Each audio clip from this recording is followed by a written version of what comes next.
Episode 127. So Chelsea tells Kat she's deleting all of her social media accounts. And I knew that was coming, especially since crazy ass single black female told her she created her. And what Chelsea fails to realize is that it didn't matter if she had a 9 to 5 job.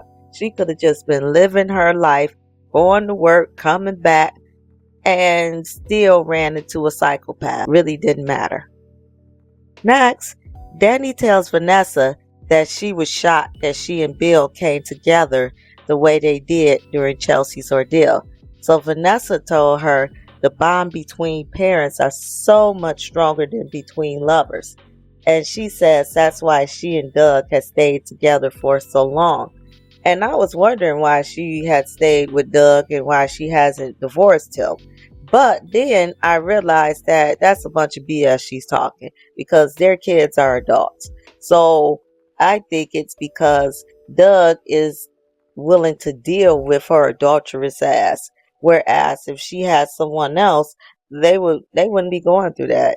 They would tell her ass, no, you can get your ass on out of here and I'll get with somebody who wants to be with me. No, they'll be telling her, you can get your ass on out of here and I'll get with somebody who wants to be with me. Next, Doug meets Randy at Orthy Jeans and he tells him he can't be part of his plan to take Joey down. He would be signing his own death warrant. And that's facts, because basically that's what he would be doing. We already saw what Joey orchestrated with Kenny. Kenny ain't around no more. Next, Hayley's complaining to Bill again about how Danny and the Duprees treat her and why is Bill shutting her out. And Bill tells her his daughter has to take priority. And she goes on a rant about how she doesn't exist. And Bill tells the child bride he doesn't have time for her tantrum. And see, that's the issue. That's why you shouldn't have married her. Because she's going to think that she takes priority even before his children. Next, Kat tells Chelsea that maybe they can hire a bodyguard service for extra protection. And Chelsea tells her part of being an influencer is creating intimate moments. This is what led crazy ass Allison to her. And she says she doesn't want to do it anymore. And again, it wasn't guaranteed that being off of social media wouldn't have led to some crazy ass person. I mean, she wouldn't have been as recognized because, the way that she was being an influencer. But, you see on true crime stories all the time, a person just living their regular life. A person could go into an establishment and someone sees them and thinks that they have the right to stalk them or have the right to intrude in their lives. That's just how it goes. Next, Doug tells Randy that he had to stop planning getting Joey locked up or having him killed. He says Vanessa was starting to see him crack because of the Joey situation in his marriage. And he tells Randy that Vanessa has stopped seeing Joey as well. For a minute. But I doubt that lasts long because he knows his wife and he knows she has a problem. I wonder, does she have a problem? Well, she has to have something has to be going on with her. I wonder, is it the intimacy that she craves, or is it the intimacy, or does it give her some type of, does it make her feel like she's in control? I don't know. Weird. Next, Madison examines Derek and there are no changes to his condition. Next, Kat tells Chelsea she hopes she can reconsider her decision to pull a plug on her social media Kat tells her they need to figure out how they're going to get rid of all of the purses they ordered. And Chelsea tells her purses is the last thing on her mind. And see, this is how you know someone is privileged, because the average business owner, especially someone who's just starting out, they don't have the luxury of not being business oriented or thinking about inventory or other things that go along with that business. They just don't have the money to do. They can't waste the money that was used to invest in it and, their inventory, as well as they need to make a living for themselves.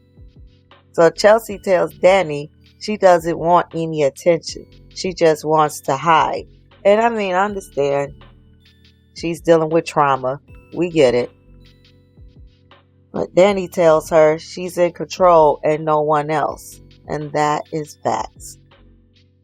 Next, Randy tells Doug that Joey hates to lose and that he's not going to give up that quick on Vanessa.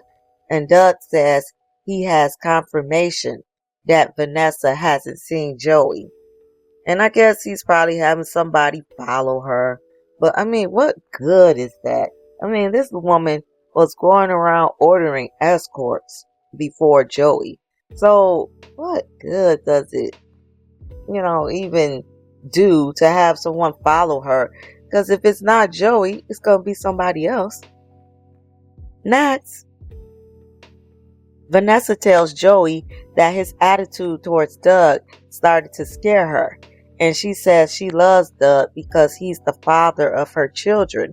And she could never forgive herself if something happened to him. And I believe that. But it still doesn't stop the disrespect that she does when she goes around sleeping with all these men. Joey says, what if he promises not to hurt Doug? Then what? So it's on and popping, as we knew it would be. Next, Chelsea tells Bill that Danny suggested the Chelsea Cat incorporate a anti-bullying initiative, and Chelsea will sign a bag and the proceeds will go towards anti-bullying policies. Next, Hayley devises a plan with Caroline from Bill's office to make him jealous. See, now this is some childish stuff, so he can focus on her again. Again, like I said, so freaking childish. Bill needs his ass kicked for marrying this child. Caroline calls someone and asks them if they could come over to Bill and Hayley's house. This is just embarrassing. Next, Vanessa tells Joey she should have never let Doug see them together. She doesn't understand why Doug acted out after years of an open marriage. Yeah, you should. Maybe the man just tired of disrespect. Maybe that's it. But she tells Joey he was different and they start kissing. Next, Tomas comes over and Caroline and Hayley tell him about planning a surprise party for Bill. But unbeknownst to Tomas, Hayley will be working closely with Tomas to give the appearance something could be going on. And see, that's some bullshit right there. That's not even cool. And it could cost Tomas his job and an ass kicking by Bill. That's ridiculous. And it's going to cause problem with Tomas and Kat. And so she's affecting all of these innocent people just because you want to be a child and try to make him jealous. This is a grown ass man. Like, girl, grow your ass up. But again, like I said, this is what happens when you deal with high schoolers. Next, Vanessa and Joey are taking off their clothes and about to do the deed, and Doug walks in. And Vanessa's back is turned towards Doug, and Joey's looking him directly in the face, smirking. And Doug's just standing there looking like he's about to cry, and anybody else would have rushed Joey ass. Or maybe not. I forgot he is the town mobster. But damn, how disrespectful. That's why he should get rid of Vanessa. This is just getting ridiculous. And somebody's gonna get hurt. And that ends the episode.